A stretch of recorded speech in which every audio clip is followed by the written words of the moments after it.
ओम शांति।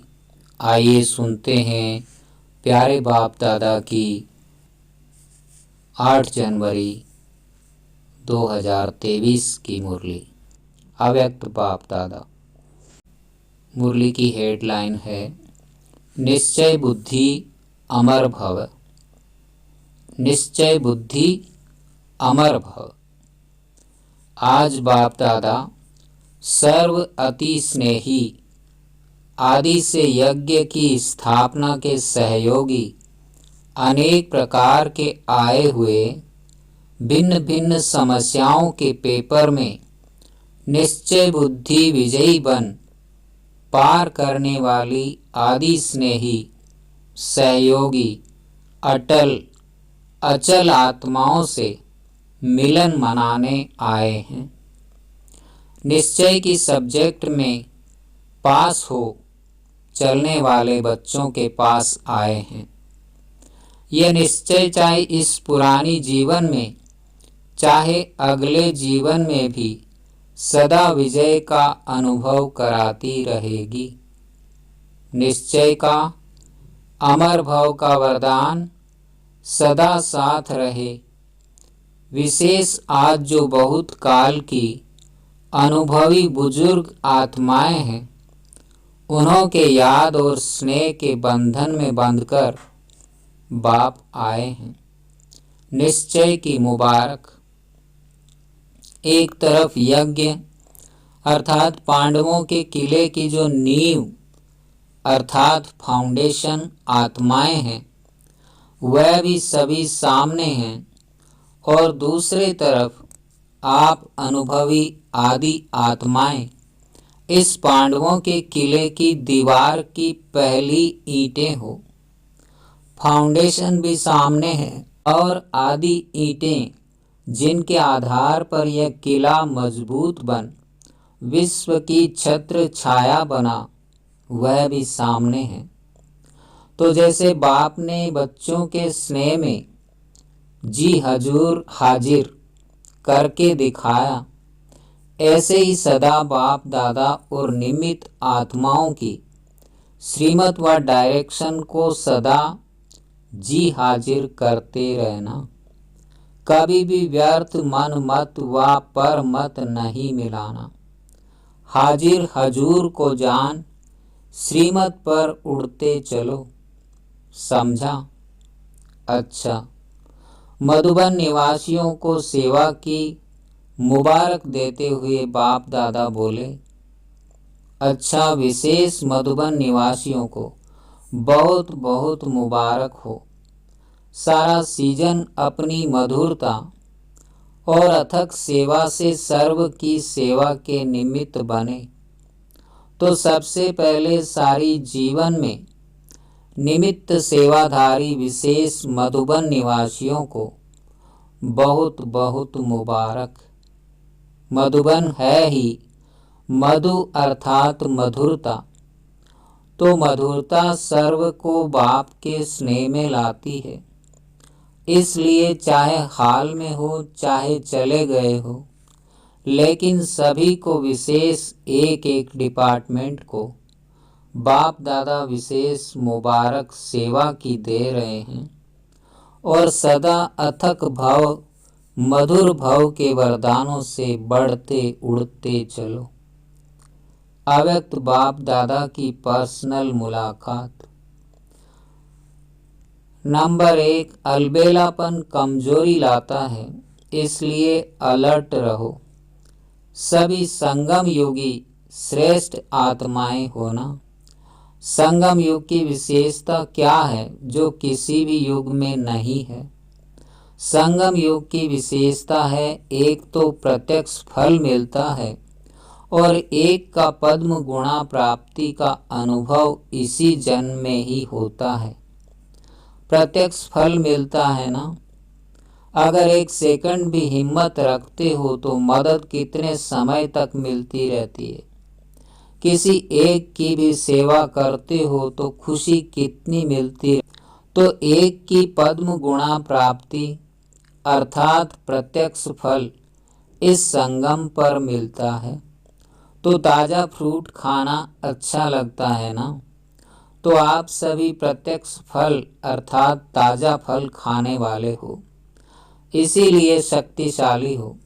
कमज़ोर तो नहीं है ना, सब पावरफुल हैं। कमजोरी को आने नहीं देना। जब तंदुरुस्त होते हैं तब कमजोरी स्वतः खत्म हो जाती है। सर्वशक्तिवान बाप द्वारा सदा शक्ति मिलती रहती है, तो कमजोर कैसे होंगे। कमजोरी आ सकती है, गलती से आ जाती है। जब कुंभकर्ण की नींद में अलबेले होकर सो जाते हो तब आ सकती है, नहीं तो नहीं आ सकती है। आप तो अलर्ट हो ना, अलबेले हो क्या? सभी अलर्ट हैं, सदा अलर्ट हैं। संगम युग में बाप मिला, सब कुछ मिला, तो अलर्ट ही रहेंगे ना। जिसको बहुत प्राप्तियां होती रहती है वो कितना अलर्ट रहते हैं। रिवाजी बिजनेसमैन को बिजनेस में प्राप्तियां होती रहती है, तो अलबेलापन होगा या अलर्ट होगा? तो आपको 1 सेकंड में कितना मिलता है, तो अलबेले कैसे होंगे? बाप ने सर्व शक्तियां दे दी। जब सर्व शक्तियां साथ है तो अलबेलापन नहीं आ सकता। सदा होशियार, सदा खबरदार रहो। यूके को तो बाप दादा कहते ही हैं ओके। तो जो ओके बिल्कुल ठीक होगा वह जब अलर्ट होगा तब तो ओके होगा ना।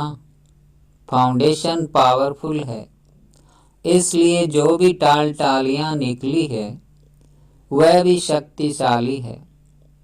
विशेष बाप दादा ने, ब्रह्मा बाप ने अपने दिल से लंदन का पहला फाउंडेशन डाला है। ब्रह्मा बाप का विशेष लाडला है। तो आप प्रत्यक्ष फल के सदा अधिकारी आत्माएं हो। कर्म करने के पहले फल तैयार है ही, ऐसे ही लगता है ना, या मेहनत लगती है? नाचते गाते फल खाते रहते हो, वैसे भी डबल विदेशियों को फल अच्छा लगता है ना।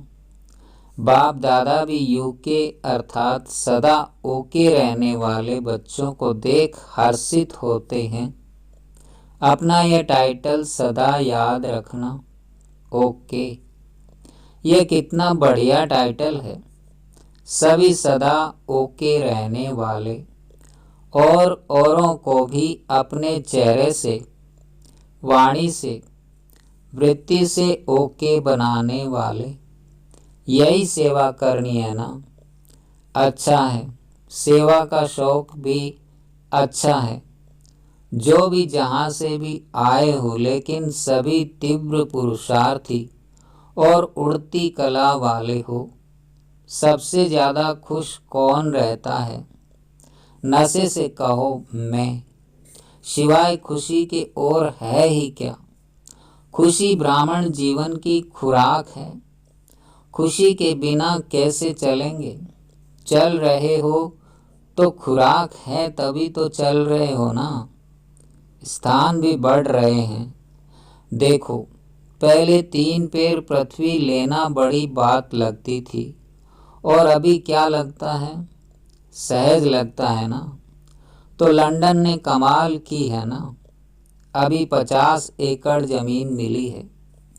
हिम्मत दिलाने वाले भी अच्छे हैं और हिम्मत रखने वाले भी अच्छे हैं। देखो, आप सबकी अंगुली नहीं होती तो कैसे होता?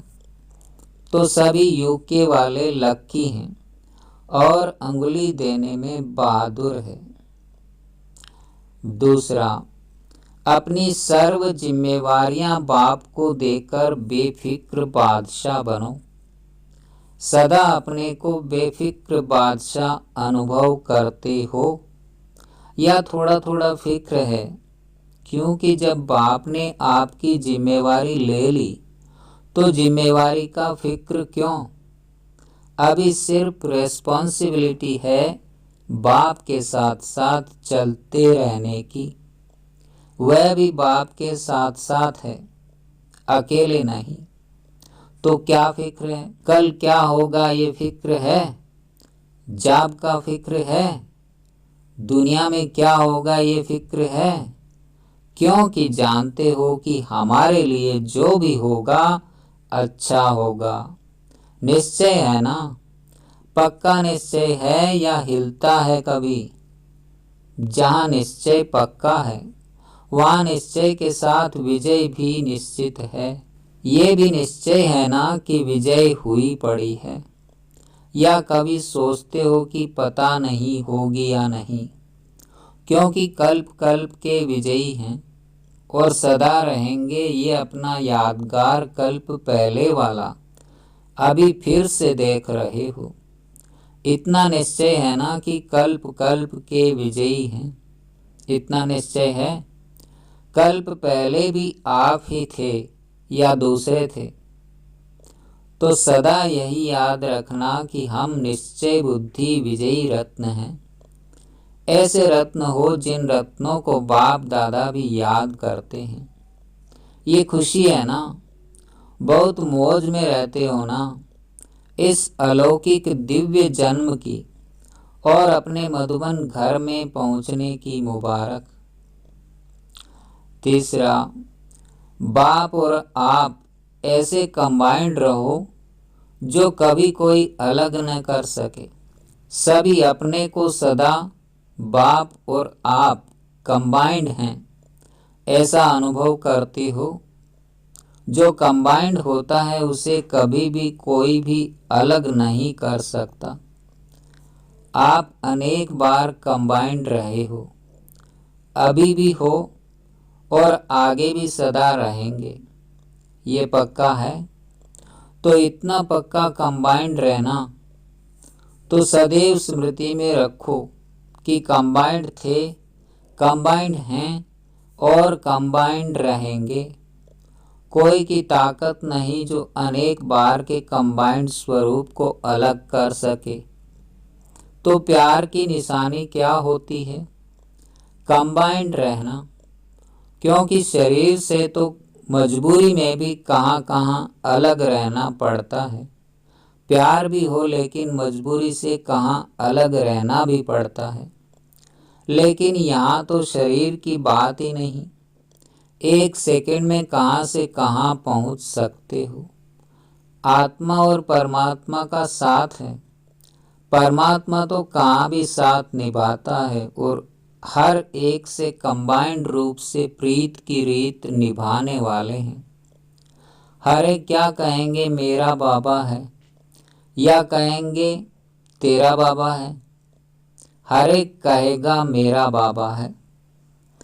तो मेरा क्यों कहते हो? अधिकार है तभी तो कहते हो। प्यार भी है, अधिकार भी है। जहाँ प्यार होता है वहाँ अधिकार भी होता है। अधिकार का नशा है ना। कितना बड़ा अधिकार मिला है। इतना बड़ा अधिकार सतयुग में भी नहीं मिलेगा। किसी जन्म में परमात्मा अधिकार नहीं मिलता। प्राप्ति यहाँ है। प्रारब्ध सतयुग में है लेकिन प्राप्ति का समय अभी है। तो जिस समय प्राप्ति होती है उस समय कितनी खुशी होती है। प्राप्त हो गया फिर तो कॉमन बात हो जाती है। लेकिन जब प्राप्त हो रहा है उस समय का नशा और खुशी अलौकिक होती है। तो कितनी खुशी और नशा है। क्योंकि देने वाला भी बेहद का है तो दाता भी बेहद का है और मिलता भी बेहद का है। तो मालिक किसके हो, हद के या बेहद के? तीनों लोग अपने बना दिए हैं। मूल वतन सूक्ष्म वतन हमारा घर है और स्थूल वतन में तो हमारा राज्य आने वाला ही है। तीनों लोकों के अधिकारी बन गए तो क्या कहेंगे? अधिकारी आत्माएं। कोई अप्राप्ति है तो क्या गीत गाते हो? पाना था वह पा लिया। पाना था वह पा लिया, अभी कुछ पाने को नहीं रहा।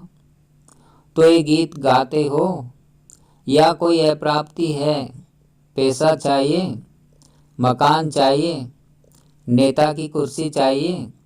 कुछ नहीं चाहिए, क्योंकि कुर्सी होगी तो भी एक जन्म का भी भरोसा नहीं। और आपको कितनी गारंटी है?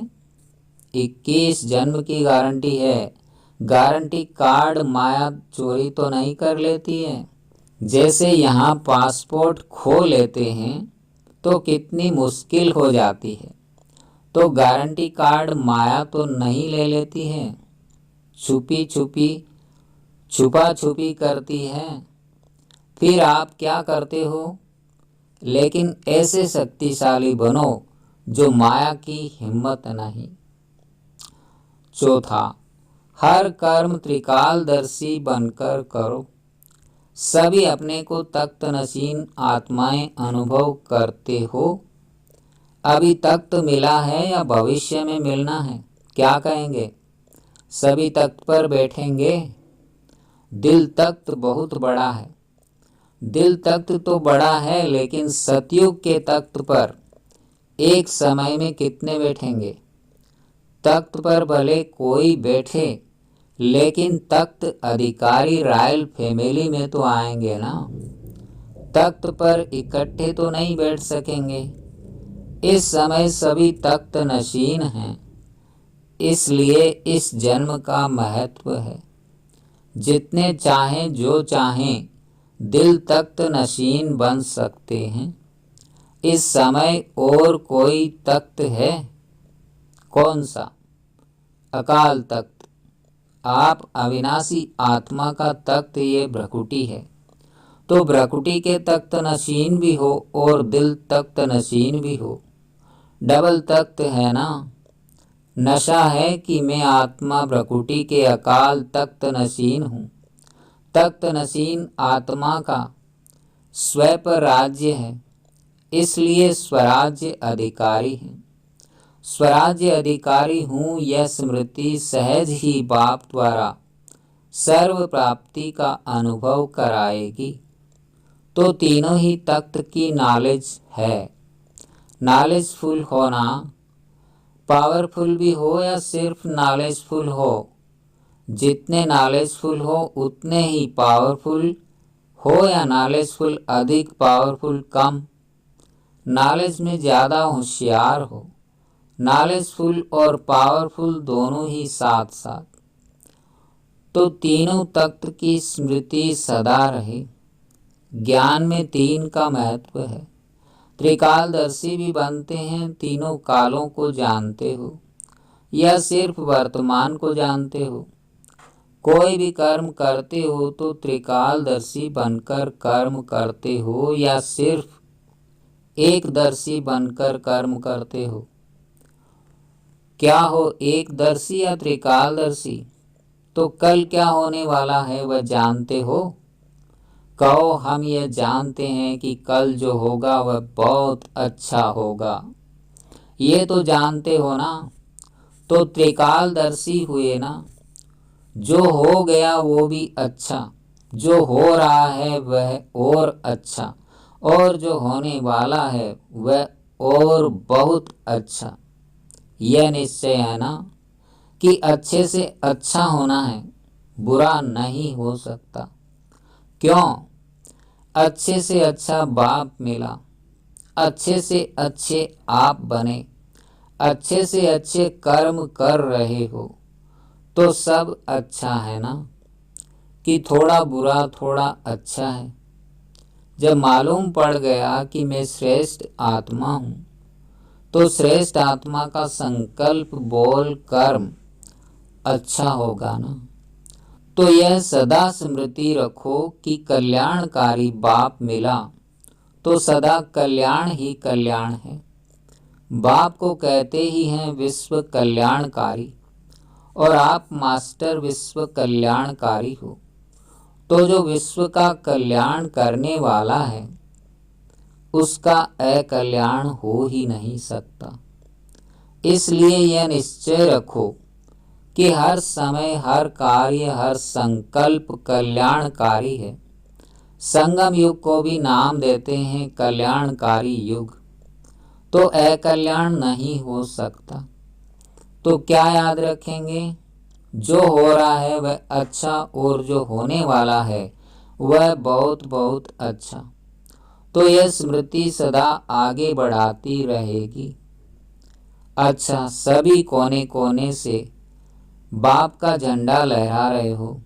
सभी बहुत हिम्मत और तीव्र पुरुषार्थ से आगे बढ़ रहे हो और सदा बढ़ते रहेंगे। फ्यूचर दिखाई देता है ना।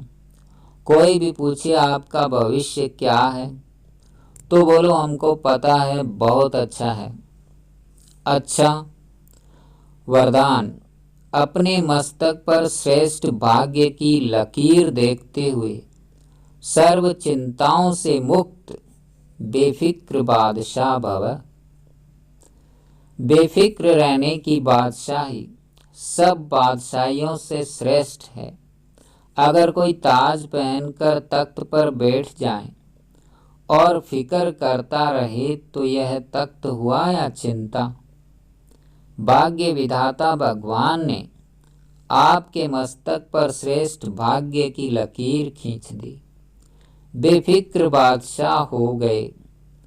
तो सदा अपने मस्तक पर श्रेष्ठ भाग्य की लकीर देखते रहो। वाह मेरा श्रेष्ठ ईश्वरीय भाग्य। इसी फकुर में रहो तो सब फिक्रातें, चिंताएं समाप्त हो जाएंगी। स्लोगन। एकाग्रता की शक्ति द्वारा रूहों का आह्वान कर रूहानी सेवा करना ही सच्ची सेवा है। एकाग्रता की शक्ति द्वारा रूहों का आह्वान कर रूहानी सेवा करना ही सच्ची सेवा है। ओम शांति, ओम शांति।